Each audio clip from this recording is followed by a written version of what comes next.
তিন ম্যাচ সিরিজের শেষ টি-20তে কাল আয়ারল্যান্ডের বিপক্ষে মাঠে নামবে বাংলাদেশ। চট্টগ্রামের বীরশ্রেষ্ঠ মতিউর রহমান স্টেডিয়ামে ম্যাচ শুরু হবে দুপুর 2টায়। প্রথম দুই ম্যাচ শেষে 1-1 সমতা থাকায় এই ম্যাচটি অলিখিত ফাইনাল।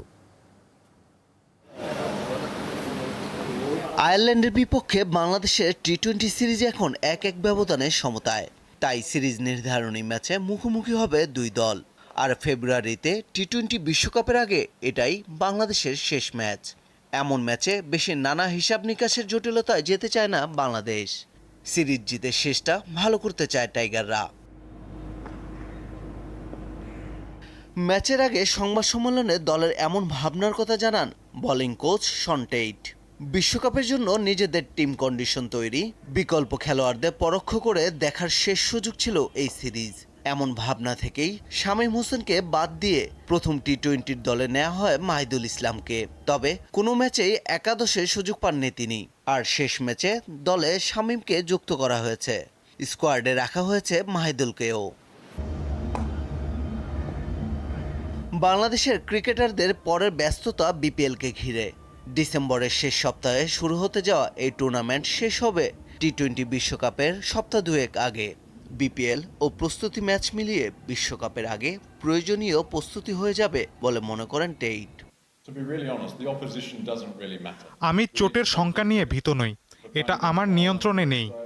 ভালো দিক হচ্ছে খেলোয়াড়েরা বিশ্বকাপের আগে প্রতিদ্বন্দ্বিতাপূর্ণ ক্রিকেট খেলবে। চোট যে কোনো সময় যে কোনো জায়গায় হতে পারে, এটা আমার নিয়ন্ত্রণে নেই। টি-20 বিশ্বকাপের উদ্বোধনী দিনেই মাঠে নামবে বাংলাদেশ দল। দিনের দ্বিতীয় ম্যাচে ওয়েস্ট ইন্ডিজের মুখোমুখি হবে টাইগাররা।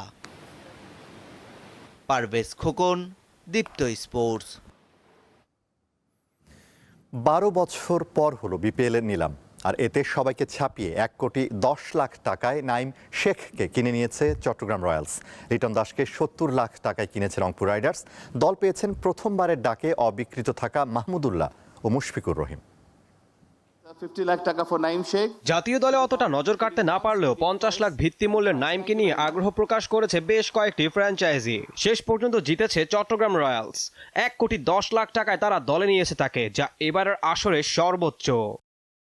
70 লাখ টাকায় রংপুর রাইডার্স দলে নিয়েছে এ ক্যাটাগরির অন্য ক্রিকেটার লিটন দাসকে। জাতীয় দলের টি-20 অধিনায়ক গত আসরে ছিলেন ঢাকা ক্যাপিটালসে। এদিকে বি ক্যাটাগরিতে প্রথম ডাকে অবিকৃত থাকেন মাহমুদুল্লাহ ও মুশফিকুর রহিম। তবে দ্বিতীয় ডাকে 35 লাখ টাকা ভিত্তিমূল্যে মাহমুদুল্লাহকে রংপুর রাইডার্স এবং মুশফিকুর রহিমকে কিনেছে রাজশাহী ওয়ারিয়র্স। তাওহিদ হৃদয়কে 92 লাখে দলে নিয়েছে রংপুর, আর শামীম হোসেনকে 56 লাখ টাকায় নিয়েছে ঢাকা। 35 লাখে ওপেনার পারভেজ হোসেন গিয়েছেন সিলেট টাইটান্সে। সাইফুদ্দিনকে 68 লাখে নিয়েছে ঢাকা ক্যাপিটালস। নিয়ম অনুযায়ী সবগুলো দলকে এ ও বি ক্যাটাগরি থেকে বাধ্যতামূলক দুজন ক্রিকেটারকে নিতে হয়েছে। নিলামে ওঠা শেষ দুই ক্রিকেটার জাকের আলী ও মাহিদুল ইসলামকে ভিত্তিমূল্য 35 লাখ টাকাতে নিয়েছে নোয়াখালী এক্সপ্রেস। পেসার নাহিদ রানা 56 লাখ টাকায় গেছেন রংপুরে। সবশেষ রাইজিং স্টার্স এশিয়া কাপে ঝড় তোলা ওপেনার হাবিবুর রহমানকে নিতে নোয়াখালী খরচ করেছে 50 লাখ টাকা।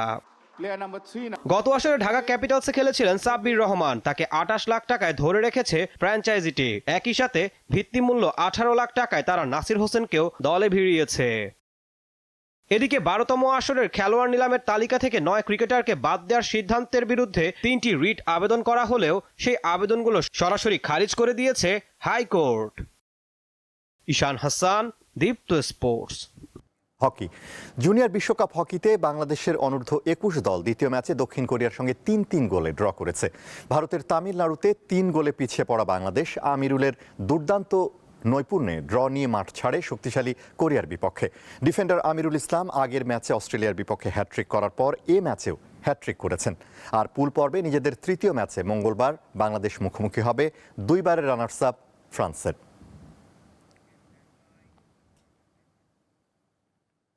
জাতীয় স্টেডিয়ামে আগামী 5 ডিসেম্বর অনুষ্ঠিত হতে যাচ্ছে AFB Latin Bangla super cup 2025, যেখানে বাংলাদেশের প্রতিপক্ষ লাতিন আমেরিকার দুই দেশ ব্রাজিল ও আর্জেন্টিনা। এরই মধ্যে এই টুর্নামেন্টের টিকিট বিক্রি শুরু করেছে আয়োজকরা। জাতীয় স্টেডিয়ামে 5 থেকে 11 ডিসেম্বর অনুষ্ঠিত হবে Latin Bangla super cup football. AFB প্রমোশনের আয়োজনে 3 দলের এই টুর্নামেন্টের পুরস্কার তুলে দিতে 11 ডিসেম্বর সকালে ঢাকায় আসছেন ব্রাজিলিয়ান কিংবদন্তি কাফু। সোমবার জাতীয় স্টেডিয়াম পরিদর্শন করেন আয়োজক কমিটি। এ সময় বাফুফের পক্ষ থেকে ফ্যাসিলিটিজ ও প্রোটোকল কমিটির 2 জন কর্তা উপস্থিত ছিলেন। এদিকে লাতিন বাংলা সুপার কাপের জন্য 29 সদস্যের দল ঘোষণা করেছে বাফুফে। স্কোয়াডে জায়গা পেয়েছেন 6 বাংলাদেশি বংশোদ্ভূত প্রবাসী ফুটবলার। 5 ডিসেম্বর আসরের প্রথম ম্যাচে ব্রাজিলের বিপক্ষে মাঠে নামবে গোলাম রব্বানীর শিষ্যরা।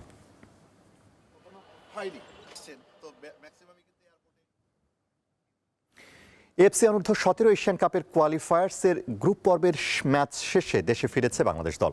টানা 4 ম্যাচ জিতে এফসি অনূর্ধ্ব 17 এশিয়ান কাপ ফুটবল বাছাইয়ে বাংলাদেশ রোববার বাঁচা মরার লড়াইয়ে মুখোমুখি হয়েছিল চীনের। শক্তিতে অনেক এগিয়ে থাকা স্বাগতিকদের বিপক্ষে একমাত্র জয়ই ছিল চূড়ান্ত পর্বে ওঠার পথ। তবে চীনের কাছে 4-0 গোলে হেরে বাছাইয়ের অভিযান শেষ করল বাংলাদেশের কিশোররা।